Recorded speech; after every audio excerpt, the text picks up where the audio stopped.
Hey guys, so this video is going to be on adding and subtracting fractions with like denominators. So when I say like denominators, that just means the denominators are the same. It's nice to add these kinds of fractions because we don't have to change them.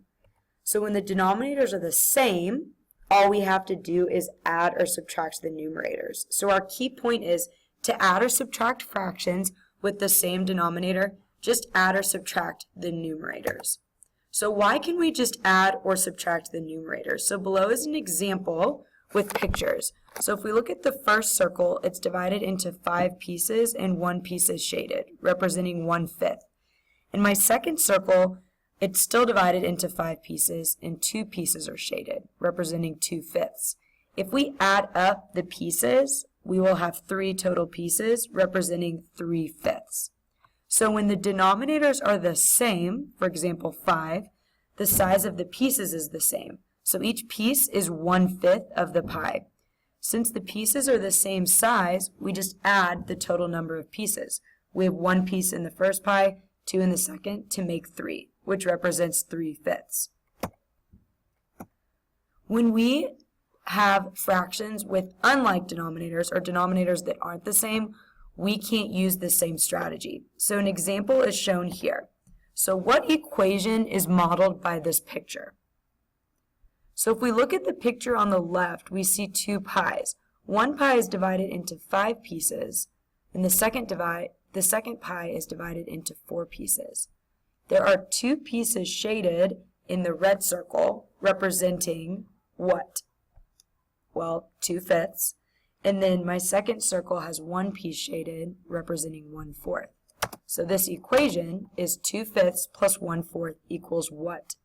So if we look at the picture on the right, it is hard to determine exactly what fraction of the pie is shaded. I know I have 2/5 and 1/4, right? But I don't know exactly what fraction that's going to be.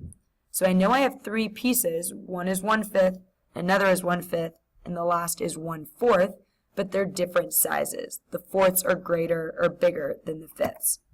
So we could estimate, right? I know that the fraction is going to be greater than 1/2 and less than 1/4, but we can't determine just by the picture exactly how much of the pie is shaded. We would need to divide the pie up into 20 pieces or another common denominator of 5 and 4. Another example would be 40, but 20 is a little bit easier. So we would have to divide the pie up into 20 pieces to figure out exactly how much of the pie is shaded. So our first example is -11/12 minus -7/12. Since they have the same denominator, all we need to do is deal with the numerators. So when I look at this, I realize that I am taking away a negative. So taking away a negative is the same as adding a positive. So now I'm going to change the problem.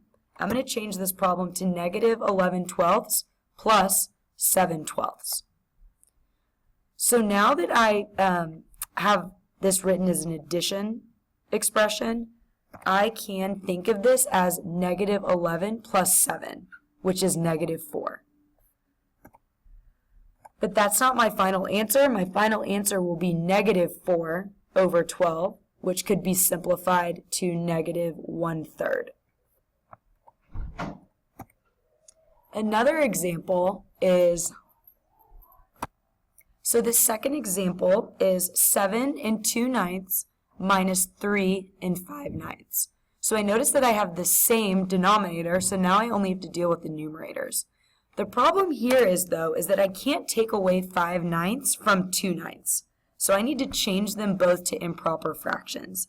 So if I want to change 7 and 2/9 to an improper fraction, I'm going to multiply my whole number of 7 by 9, which is 63, and then add 2 to get 65. Now I'm going to do the same with 3 and 5/9. So now I have my 2 improper fractions of 65/9 and 32/9 that I now can subtract. So I'm going to subtract 65 minus 32. When I do that, I get 33. So now my improper fraction is 33/9, which I can write as a mixed number of 3 and 2/3. Totally simplified. So the last example is if you see a question like this that says simplify the following expression. So we have 3x over 10 plus x over 10. So we have a common denominator of 10, so now I look to my numerators. Since they have the same denominator, all we need to do is add 3x plus x. So when I add 3x plus x, I can think about this as 3x plus 1x, which is going to give me 4x. So my numerator is now 4x. So I can simplify 4x over 10 because they have a common factor of 2. So even though there's an x on top and there's not an x on the denominator, we can still simplify the numbers by 2.